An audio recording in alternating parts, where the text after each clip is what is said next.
Hey everyone, I am here to do my March wrap-up video, and I'm sorry this video is a little late, but I've been a bit distracted, and I just couldn't be bothered to do any filming, so I really apologise for that.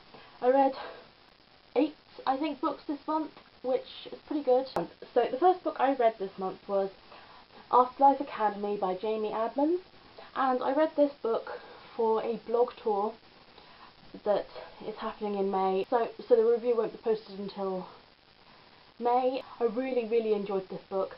I loved the characters. They were really relatable and interesting. The main character is a girl called, I can't remember her name, but she's very funny and she used to be popular, and you'd think, and she started off kind of bitchy, and then it was amazing to see how her character grew.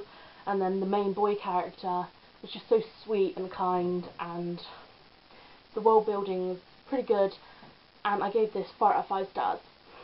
The next book I read is another ebook, and I got it sent for review by the author a month or so ago now actually, and it's Light of the Moon by David James. And this book took me ages to read. I mean, I had to put it down quite a few times because it really frustrated me. The writing style was beautiful, it was really great, and I just had major issues with it. It's hard to go into detail talking like this, but I have a review posted on my blog, which I'll leave the link in the down bar. But it was too detailed for me, and the main character is a boy, and he's supposed to be the saviour of all these people. And I found that his character was a bit too girly for my opinion. I think the character I thought the character would have been a bit more robust, but he acted a bit like a girl at times, which kind of threw me. Yeah, but I can't really speak much more about it, but I will link for a review, and I gave that book 3 out of 5 stars. The next book I read is When It Happens by Suzanne Colasanti, and this book I went into having really high hopes for. I was expecting it to be a really good contemporary read, and probably to give it 5 out of 5 stars. I was a bit disappointed. The writing style was a bit strange in my opinion. It was kind of choppy and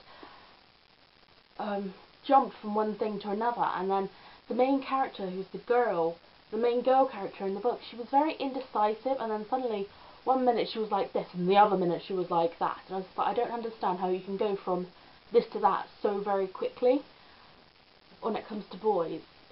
I'm sorry, it's hard, I'm rubbish at talking about books, however it was really weird. And then the other character was the main boy character, and it switches between their perspectives, and I did enjoy it. I gave it 4 out of 5 stars. However, it really did irritate me at times.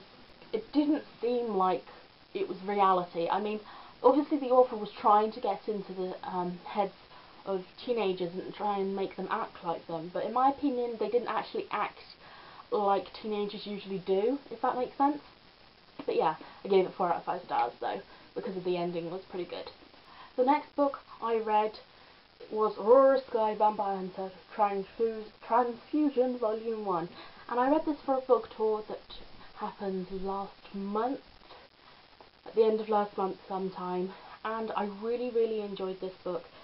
The main character, Aurora, was very strong-willed and interesting, and I found that the relationship between her and the guy in the book actually wasn't like most relationships happen throughout other books. It wasn't insta-love, which I really was pleased about, because I am not a fan of insta-love usually, but it wasn't long developed love. It was kind of somewhere in between, if that makes sense.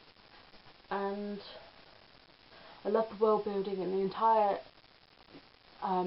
plotline of this was so original and interesting and different. I've never read anything like this before, and it was really good, and I gave this 4 out of 5 stars, and there is a review on my blog, and I will link that below too. Then I read Memoirs of a Teenage Amnesiac by Gabrielle Zevin, and this book came up short for me on quite a few occasions. I was expecting quite a bit, even though it was quite a short novel, and I found that it didn't go the way I wanted it to, and it was constantly changing and irritating me. The main character, Naomi, wakes up in hospital and she has amnesia and doesn't remember the last 3 or 4 years of her life. And basically she's going around her daily life trying to figure out about everything that's new and what's changed. And her parents have divorced in the last 3 years and she doesn't remember this. Her dad's getting remarried. Her mum's married with another kid. And there was supposed to be this romance, and there wasn't a whole lot of it, and I thought that the whole book would be kind of based around the romance in it as well, but it was not. It was hard to describe, but the writing style was a bit annoying and blotchy, and it didn't click with me. Although some of the aspects were good, although I did not like the ending. I think they could have at least put another 10 or so pages in, finishing it off better. But overall, I suppose it was an okay book, and I gave this book 3 out of 5 stars. Then I read Bumped by Megan McCafferty.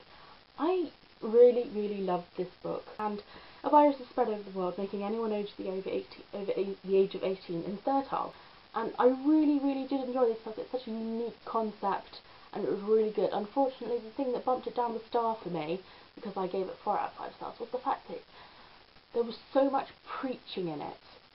I mean, I'm not a religious person, but I don't mind religious people. Usually, it's okay. It's fine. If you want to be religious, that's cool with me.